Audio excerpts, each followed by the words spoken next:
another matter in today's papers. Jay Mutinda says, what is the rationale behind paying 1,700 every month when I access services 4 times a year? This contribution should be made optional, or we pay 4 times a year. Are you suggesting that those with chronic diseases should not go for follow-up care? Okay, that's a good question. Another person here, good morning, citizen. I am Terry, who has started retirement. My worry is that I have been a contributor who has been paying NHIF 1,000 shillings and able to be treated in the best hospitals in Kenya. However, right now I am back to 500 and I can only select very poor hospitals. Where is the policy of continuity for retirees? Another person here, I suffer a heart condition and usually visit hospitals every 2 months for checkup and for medication. Does this mean that I am now on my own? And let me see if I can get one last one there. I think those are some of the ones that have come in for now. And the person who asked that question that I thought was directed to you is Raphael from Turkana. So I can give each of you a chance. And I can start with you, Brian. Go ahead. Thank you, Wahiga. I think I'm not the spokesman for NHIF, and I don't want to purport to be one, but the way they clarified yesterday, as far as the pre-existing conditions are concerned, at least they talked about it, and they said they are going to give a rollout plan on how they are going to address that issue. So they are pretty alive about that fact.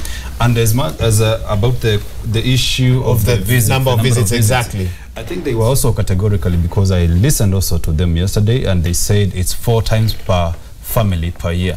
Whether it's a big family or small family, it's 4 times. But the any member of that family can access but NHIF services 4 times a year. But once you exhaust the number of visits that you have been allocated as a family, then the burden again shifts to you. Now the people with the bigger families will be more affected because they have to carve more to cater for the people who are not feeling well. But again, as I wind up, because I think you have told us these closing remarks for this topic, I think it would be very unfair if we do not talk about the relationship between the national and the county government when matters of health management is concerned. Our constitution is very elaborate when it talks about the socio-economic rights under Article 43, which actually gives everybody the opportunity to access, that universal health care. And that is not actually limited to the role that the county governments and the national government do play. Remember, Article 187, of course, says that in the event that one of the governments, whether it's the county government or the national government, is unable to perform the key functions, it can be transferred mutually to the other government. So if counties are not able to perform their mandate as far as healthcare is concerned, the national government can take upon the matter. Right now, as we are talking, Wahiga, the function is a shared function. That's why we have the referral hospitals being managed at the national levels, and now the county hospitals down there. And therefore, we always say that healthcare is not fully devolved. It's a shared function. But the biggest question is for us to ask ourselves, which is the best model for us to follow as a country, where we are going to have a mutual understanding between the 2-tier governments and Article 187.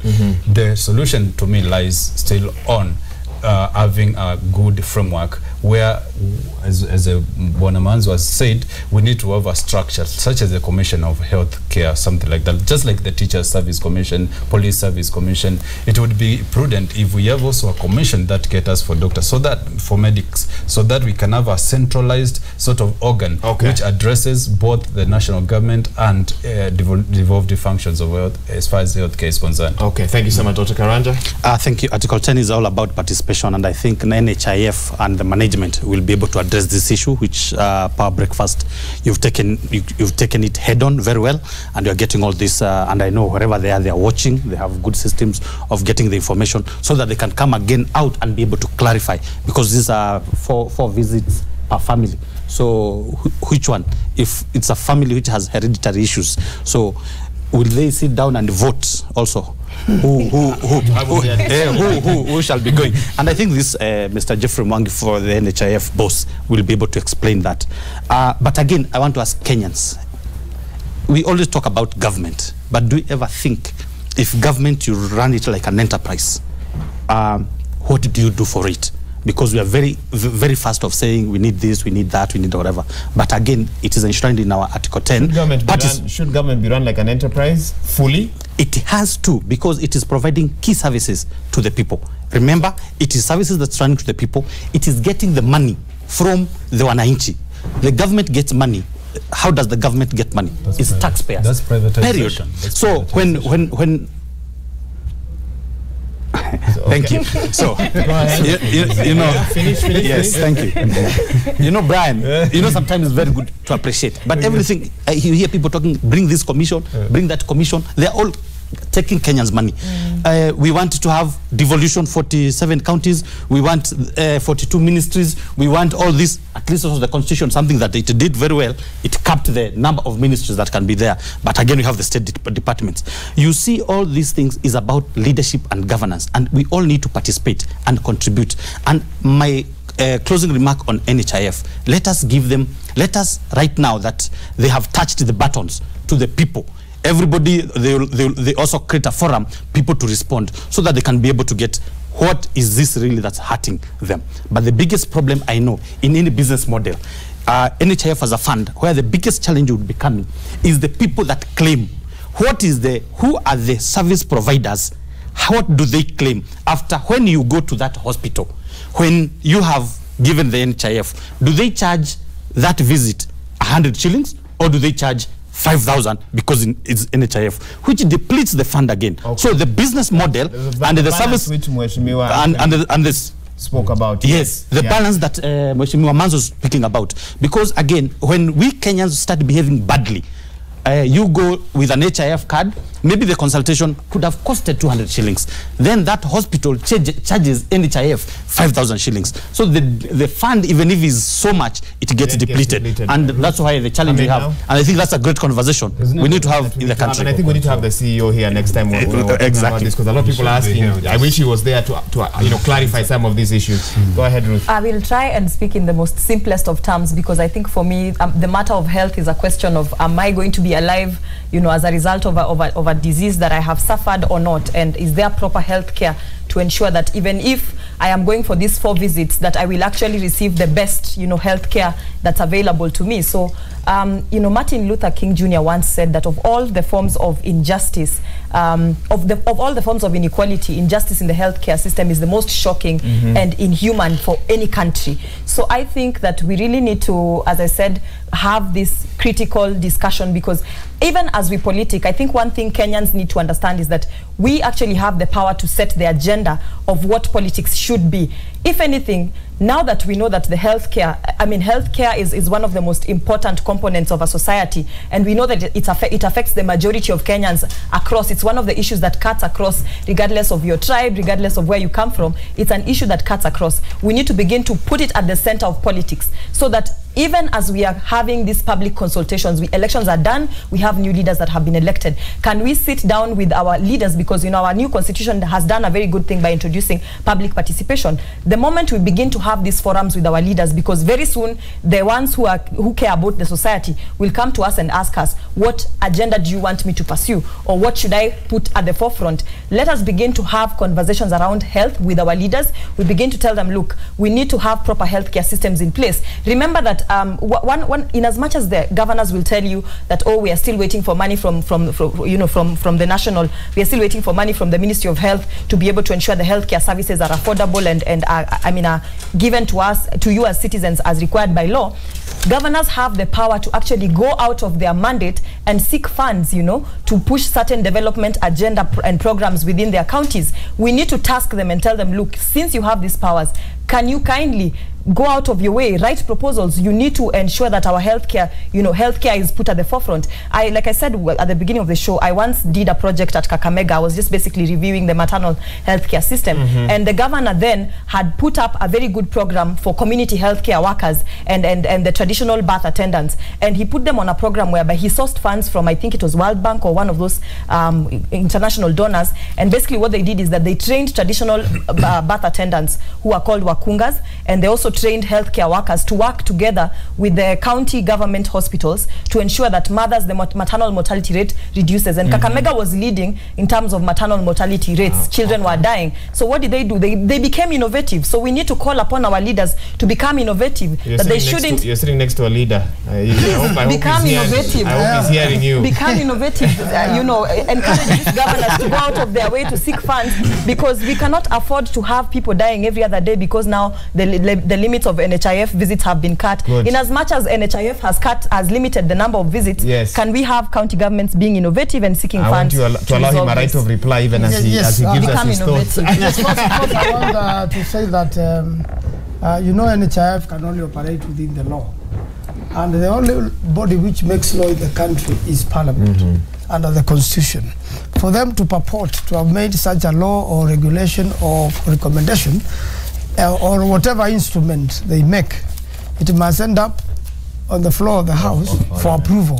So I think whatever they have done, and since the Parliament is opening next Tuesday, yes, Tuesday, they should be summoned to Parliament to come and explain what is this they have done, and the rationale. What's the rationale, yes, and why are they making a law of this nature and communicating it to the country without Parliament's approval. So I believe Parliament is going to take up this matter to be debated properly. They will be, you know, sanctioned, so that you know there is consultation. The way under Article 10 it is in the Constitution. You must consult the public, because they are the ones who are affected. And on top of this, you know, when you are elected, you deal with a lot of personal situations of the electorate. The issue of cancer and its bills and how the cancer patients are handled in the country is a very serious matter, and a lot of families end up being financially depleted by disease, and that's why they're saying, you know, a healthy nation is a wealthy nation. So a lot of people lose money, you know, others travel abroad for treatment, and still the situation doesn't change. So we need to relook again the whole, you know, health issue and the insurance, you know, on patients, so that it takes care of the most basic mwananchi who has no alternative. Because if they have no alternative, then the only alternative available is death. And people should not die, you know, out of disease where something would have been done, either by, you know, the health sector or the doctors or a responsible government. Okay. So I want to assure her we are going to be creative. There is a law, and innovative. Yes. A burning one? For 10 seconds. For 10 seconds, thank you. I hope it's not a question. No, it's not a question. Okay. I think it's just to challenge other counties, and I think Bwana Manzo would have actually lauded his governor, Bwana Kivuta Kibwana, who actually rolled out the universal healthcare plan at the county of Makueni, and it has become actually a center of reference by other counties where they come to benchmark with Makueni County. So the county is actually where all citizens, regardless of your socio-economic status, access that free medical service at the payment of only 500 shillings per year. And the counties have been going to benchmark that at Makueni, and this has been actually, you know, dubbed as one of the most ambitious healthcare plans. My governor is creative. He's also my professor. And innovative. Your governor. Yes. I hope they don't ask for a voter's card when you No, we don't. Because does it mean any Kenyan can go? I think my governor loves his people. Then they will not ask for a voter's card. Everyone who's taken time to write in so many SMSs, I cannot read all of them, but clearly Parliament, you need to take this up, Mheshimiwa. I'm glad you're here. Please push the speaker, push whoever needs to be pushed to make sure this is discussed, if only so that Kenyans understand exactly what happened. We'll summon NHIF. Okay. We'll summon them. That's a promise. It's on record. Yes. Okay. He's on record. Exactly. We've recorded this. This will go online, and we'll tag you with the video.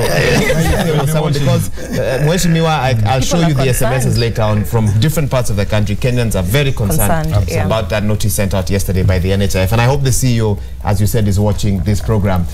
Even as we take a look at something else that is covered in both papers, I'll pick the headline in the Daily Nation front page: poll laws come into force as 14 days lapse. And let me just read the first paragraph or so. The controversial bill on election laws is now law after the lapse of 14 days, by which it should have been signed or rejected by the president. The laws were published in a special issue of the Kenya Gazette yesterday, with October 28th as the date of implementation. Among the significant provisions of the law, this was discussed extensively, of course, while the law was before Parliament, Senate.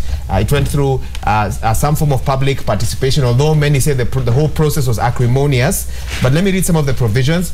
It would make it difficult for the Supreme Court to annul the election of the presidency because of minor inconsistencies. It talked about the fact that if the chairperson was not available, who could take over their role, and among other things. And of course, for more on the story, you need to turn to page 6 of the Daily Nation. Mweshimi, I want to start with you because I want to rely on your legal knowledge. Remember, the president told us on Monday the 30th that he had not signed the electoral amendment bill into law.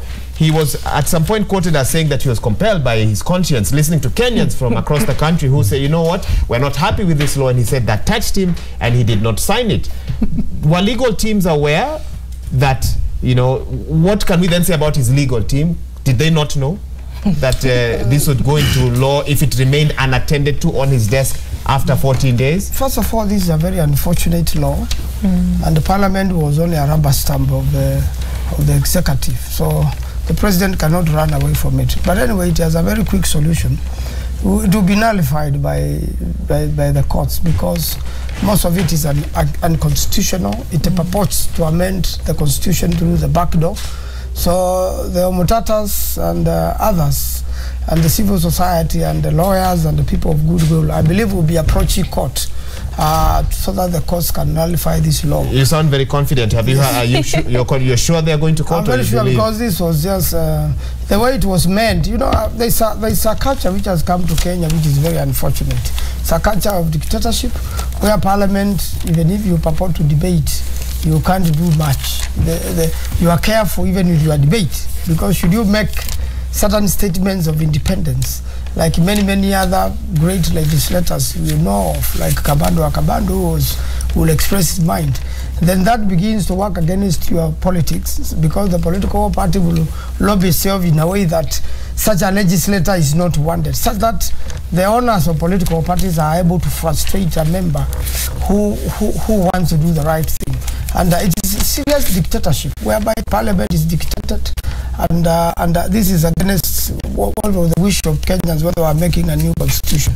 So someone has to be courageous enough, and I like the way the courts have become courageous to be able to deal squarely with laws which are unconstitutional like this one. You can see the president himself has been scared of it, yet he was the creator of it. And now he lets it become just law. To show us that you're not politicking, yes. In what ways would you say it's unconstitutional? If you were to argue here with lawyers, what case would you present before them to say First of all, that these laws are unconstitutional? You know, when you have a provision which is directly in the constitution, like the issue of the chairman of IBC, is settled in the constitution.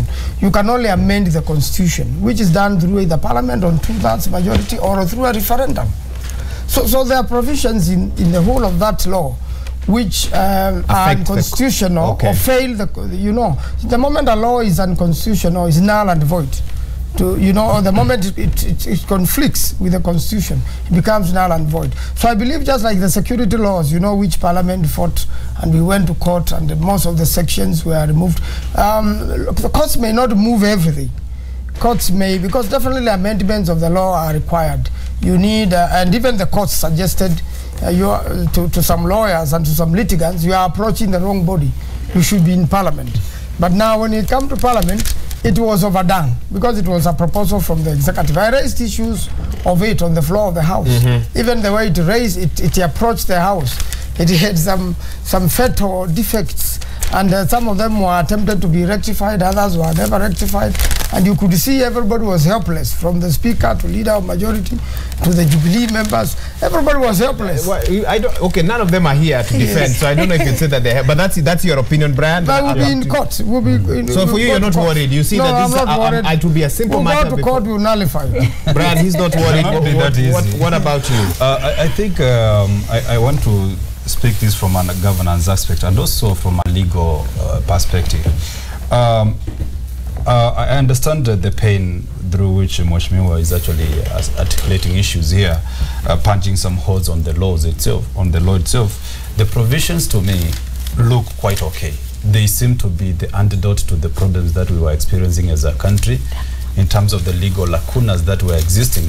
It was only that Jubilee were clever enough to understand that, and they started working on a bottom-up sort of approach. Why do you think NASA MPs are not comfortable with these laws? If, as you say, that they are appropriate to sort the situation that the country finds itself in NASA, at this time. I think to NASA, the problem is the timing of these laws, because they came at a time when there was a contestation in terms of the, the issues that we are all pretty alive to.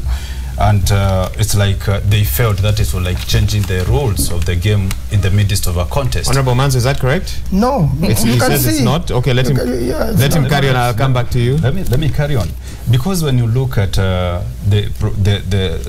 ruling of 2013 by SCOC, which actually this seems to be where it is anchoring its strength from, because when you say that a presidential election shall never be annulled simply because of flimsy grounds, that seems to be the same spirit that 2013 relied upon to maintain the status quo of the petition that had been launched. And to looking deeper into this, you can see that by the time the Supreme Court actually made this ruling in 2017, the problems that they raised seems now to have been given that cure by these regulations or by these laws. And it was only that Jubilee actually looked at all the loopholes that were existing and the pre-existing laws, and they found, the best way to go about it was to come up with, to craft these laws.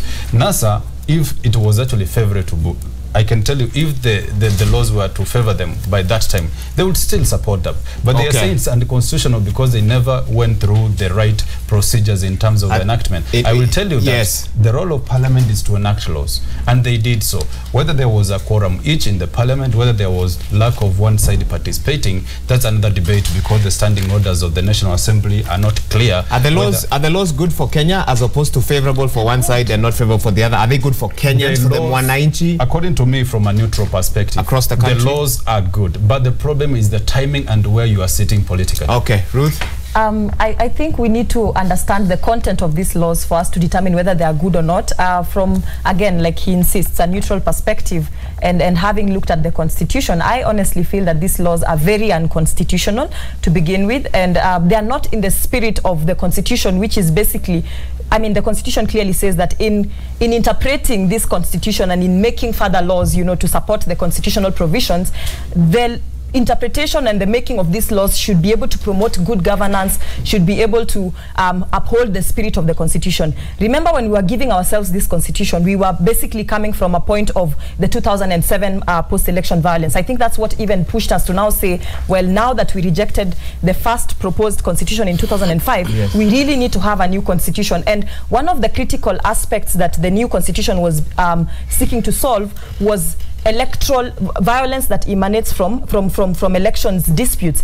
And I think one of the provisions that this new law is seeking to add, and I think it's in amendment of section 36, the laws are saying, purporting that in a case where there shall be a failure of electronic transmission, we shall rely on manual transmission of results. I would wish to take us back to 2007, which was the genesis of the 2008 post-election violence. And the 2008 post-election violence was preceded by the fact that there was a dispute as to the manual results that were being submitted. And I think the Constitution, I think in the interpretation of the Constitution, and I think in the Supreme Court Act says that we need to have an interpretation of the Constitution and a making of laws that has a view of the history of Kenya. So one of the reasons as to why we decided to go the electronic transmission of results was coming from the 2007 situation, whereby the results were highly manipulated, and leading to a case where there was a lot of distrust and therefore war, where people were claiming that one party has stolen elections, one party has rigged the elections. So when you take us back to the manual transmission of results, one wonders that at what point would we ever get as a country whereby the manual results are different from the electronic results, and therefore we have to rely on the manual results. The other thing that what happens when the electronic transmission system fails? No. I think basically we need to look at the spirit and the intention behind these laws. What we are saying is that we can intentionally, because we have seen it in the past, we can intentionally make the electronic transmission of results fail, so that now we have to rely on the manual results, which can be manipulated. We also need to think about such a situation. The other introduction of these laws is, the other amendment this laws is seeking to make is to provide for a situation whereby you have a quorum of 3 people declaring results. That would bring us to, I honestly foresee a situation where we would come to a political crisis. Like, remember, we had this term political crisis has really gained fame during these elections. We would get to a political crisis whereby you have a commission that is divided into half, and therefore the other half declares one party as the presidential winner, and the other half declares the other party as the presidential winner. And where does that lead us to? War. Another provision which I totally disagree with. Last one, because I need to allow Dr. to come in. Another provision which I totally disagree with is the purporting, you know, the whole idea of bringing up a new, I think they introduced a new section 86 into these amendments, where they were saying that in the event that there are two candidates in a race, and one of them, you know, withdraws from this race, then the party that is left in the race should be declared a winner. Where does this take us? We need to go to the provisions of the Constitution in Article 1 that talks about the sovereignty of the people, and the people being able to determine the kind of government that they have. Basically, what they are telling us is that we can get into a situation, and you know, we know politics. Let us not look at lawmaking independently and forget that there is a lot of political play and political interests that lie in making and changing of laws. One of them being that, look, you can easily get into a presidential contest where you have 6 candidates, 2 very strong candidates, 4 other very weak candidates, and because you have money and you have the power, you can easily buy out the remaining 4 candidates. And you know, because they are the remaining 2 candidates, the other candidate does not agree with the situation. Like now, let's say the Raila Odinga situation, where now Raila decides to withdraw, and you have the other 5 parties left. The person who has, let's say, the 2 candidates, one of them can bribe the remaining 4 and be declared president, or anything can happen. Intimidation takes place. Let us not lie to each other that politics is clean and everybody, when laws are made, they're for the good of this country. I will have to interrupt you on that statement. On that note, I totally think these laws are unconstitutional, and well-meaning citizens should be able to contest the same. I think it has. Thank you very much. And I like the discussion, because one thing, Mr. Waiga, you'll see, when people are talking about they are constitutional, then it seems the laws are good. What are the fundamentals of any law? That today, when I look at it from this side, it is working for me, but it can work against me on the other side. So today, Jubilee, the Jubilee hemisphere, because there are 2 hemispheres today, and the boycott hemisphere, they're boycotting everything. What about the Mwananchi? Where is the Mwananchi hemisphere? It's part of them. Every Kenyan today is among those 2. Careful, your healthy services may be boycotted. Careful. Very well. So there is also the boycott hemisphere. They're boycotting everything, even the laws, which is very, very well. Now, when we look at these laws, when you look at them critically, you'll see, well, the people who have made them, well, today, the NASA side are saying, how the NRM side are saying, they are not NRM side. So they are saying the laws are not good. They will go to court, they will nullify. But they're forgetting one thing. When they have any law, when it's good to a certain sect or to certain people, then it can also apply, it will also apply to them. So those laws are good up to there. Number 2, let's go to the understanding and the fundamental of making things happen in this country. We know, like, the problem of corruption. We know the problem of Chapter 6, leadership and governance. Why are we not getting things happen? Because there are so many loopholes in law. The Bible says until you provoked is when you start performing. And I think this is the time the country is starting performing. Now, the presidential election, they were provoked. They were told to return to the ballot. You see, new laws have come. Now, the issue of corruption, it's going to hit this economy to an extent that we shall now start going to the ethics and integrity. We will work on it. So these are the good things which comes with the execution presidents. So the law is good. Which the law is good because it affects, it's like a sword. It can cut this side or this side. And that's what I believe. Then the other thing that we are suffering as a country is the issue of values. When my friend Ruth is talking about you can buy anybody, other presidential, it's purely about values. If you are there, in the market to be bought. I think he's saying it happens, but he's saying he's trying to give the I'm saying genesis. It's about values, because if we are there already. So where did our values go to? Yes, they went to the dogs. Yes, and we must appreciate that but we must thank God because we are growing. And because of this technology thing, we appreciate. There's the issue my other panelist had brought about the issue of technology. That we don't need manual. Don't put so much trust even in yourself. So don't even put trust in technology. What am I saying? One day, when you shall not be in proper agreement with US, they can put Kenya in blackout. You go to China today, they tell you you're not in Google. and there's nothing you'll do. But that's by the Chinese government. Yeah, that's the Chinese government. I'm telling you, the same can happen to Kenya. You behave badly, they switch you off. Who is they? Who has the ultimate server? When you go to the world politics, who has the ultimate server? And it's very good to always sometimes to be going back to the basics. You're not worried? Are you not worried about? Are you at all concerned about over legislation, which we have seen cause a lot of problem in this electoral cycle because we have different laws, we have Supreme Court judgments, we have acts, we have amendments, we have so many things. Are you not worried that this will then add to the melting pot of confusion? And in 2022, there might be concerned about. Let's agree. There is a branch of particular professions called lawyers, where Mheshimiwa comes. They can't agree. No, we've seen this. We've seen this during the. And I appreciate he also teaches some units in law how they are done, and how they are conceptualized in their mind. Even if you're a thief, and if you go, you tell them, I've stolen, defend me, and they say, I will defend you. They don't go and say, this was the thief. And that's how lawyers are. Okay. Come to this country. That's the biggest problem we have. Who are the people who crafted the constitution? They are the lawyers. Go again.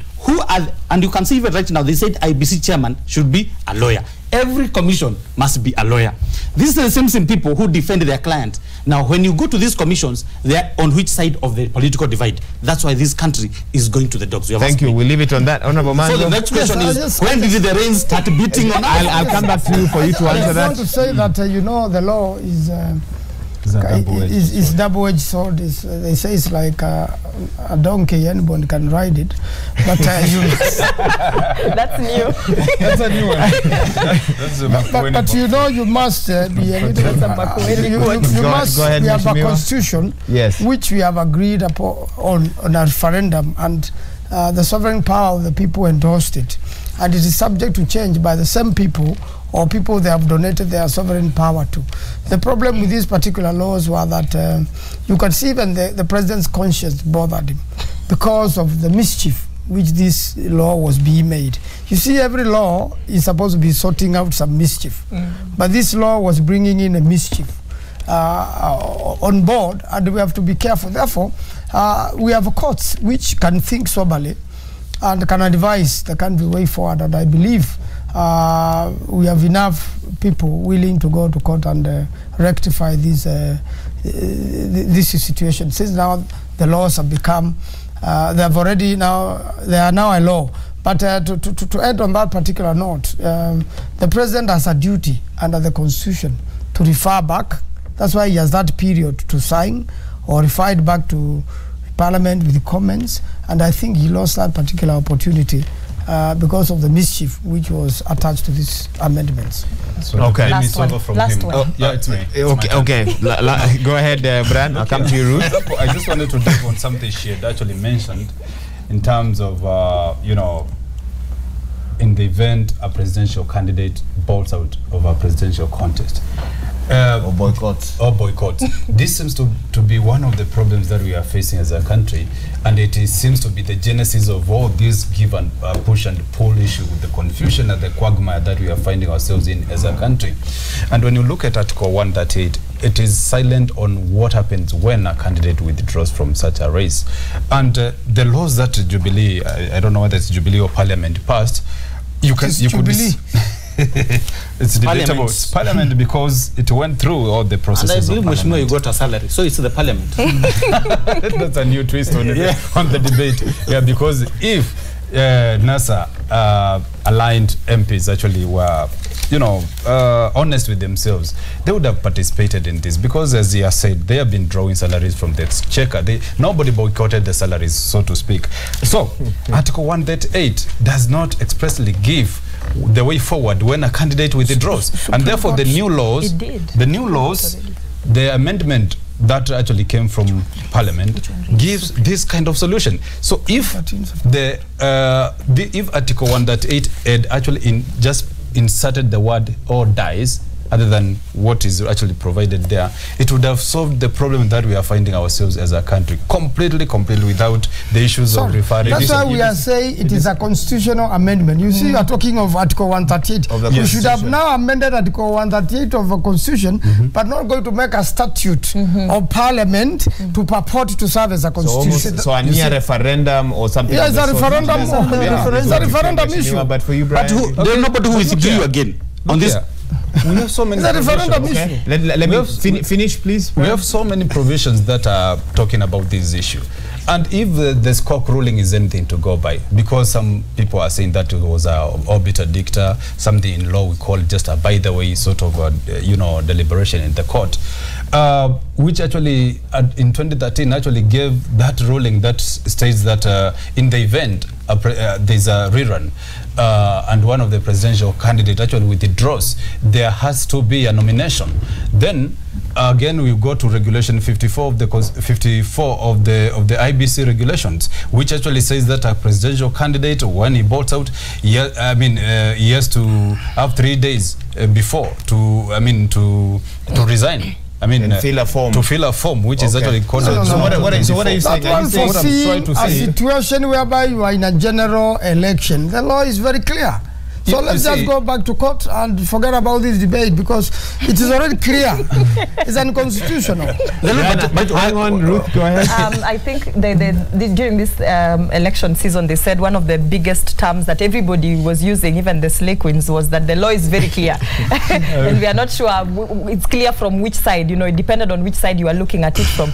I think just like during the majority ruling, when they were reading now the ruling, the final ruling, I think one thing that came out very clear was the statement that of what use is a constitution if we cannot be able to uphold the same. And in that note, they say everybody, Article 3 of the Constitution says we all have the duty to respect and uphold the Constitution, and this is also a duty that is, to the parliamentarians especially, because they are the lawmakers of this country. So I would fault two people. One of them being the president himself. When he gives this great speech and says how he has consulted his conscience and he could not allow this law to pass. I think it was a blanket statement, and it was a statement that to majority of Kenyans who don't understand the law are now getting shocked that, oh my God, now it has become law. He had the power to reject the bill, take it back to Parliament. So I think he was being very honest and insincere, dishonest and insincere in his statement during his acceptance of the certificate. He should have just said that now I have decided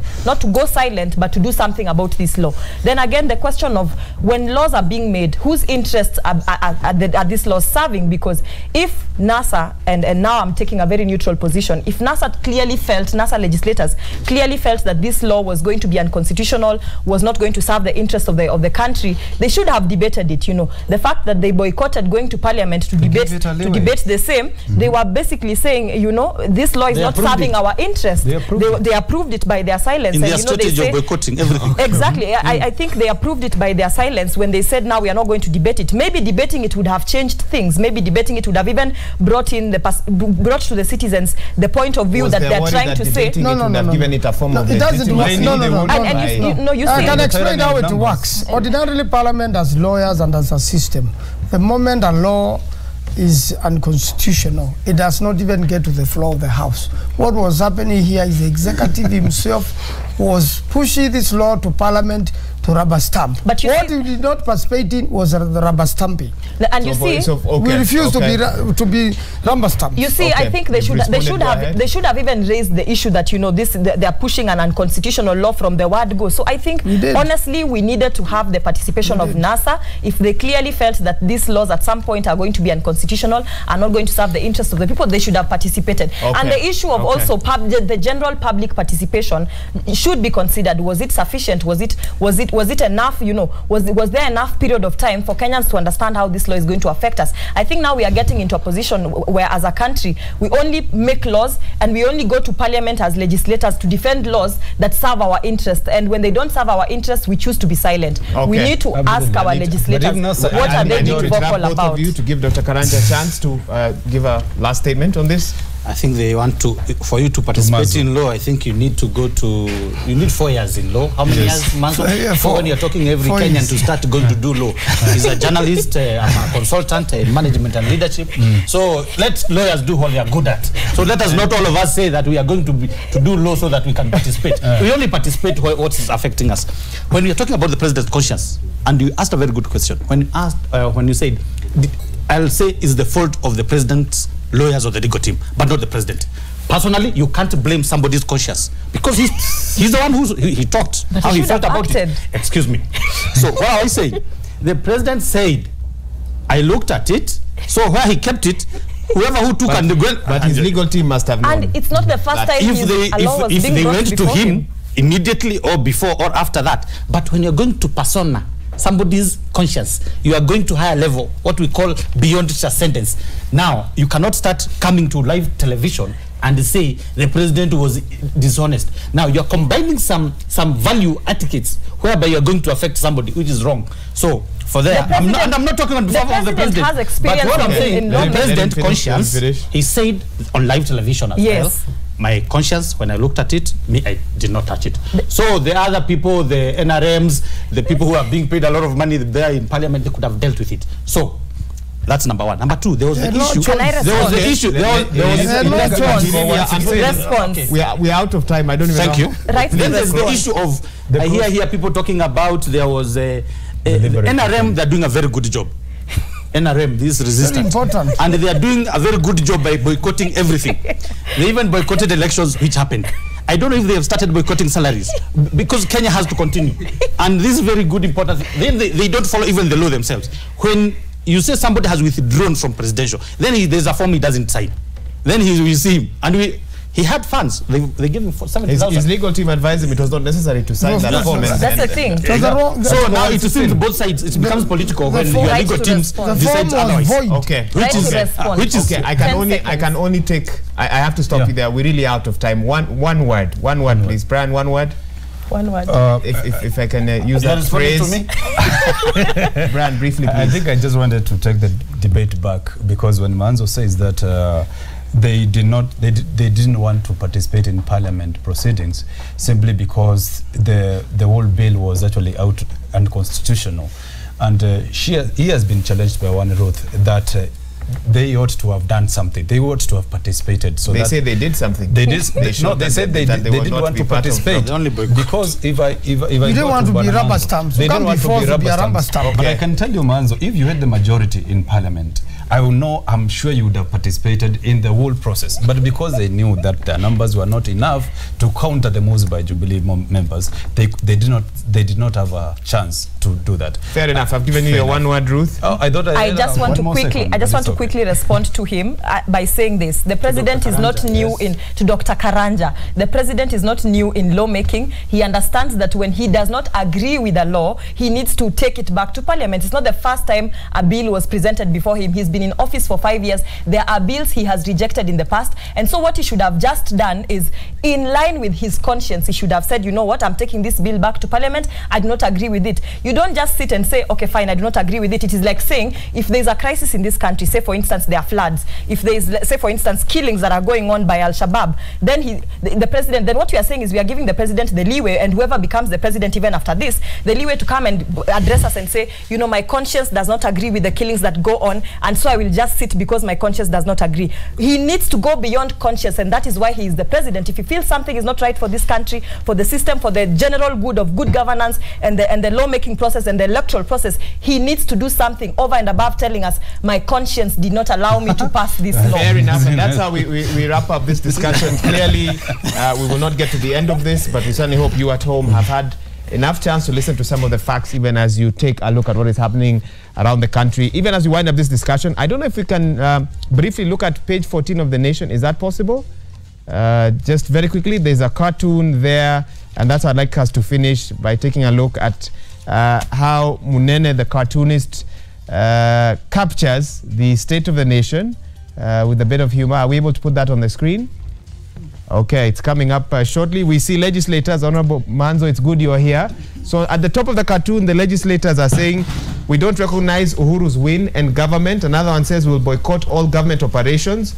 Another one says he won against himself in the sham election, and the last one says boycott Tibim Tialala.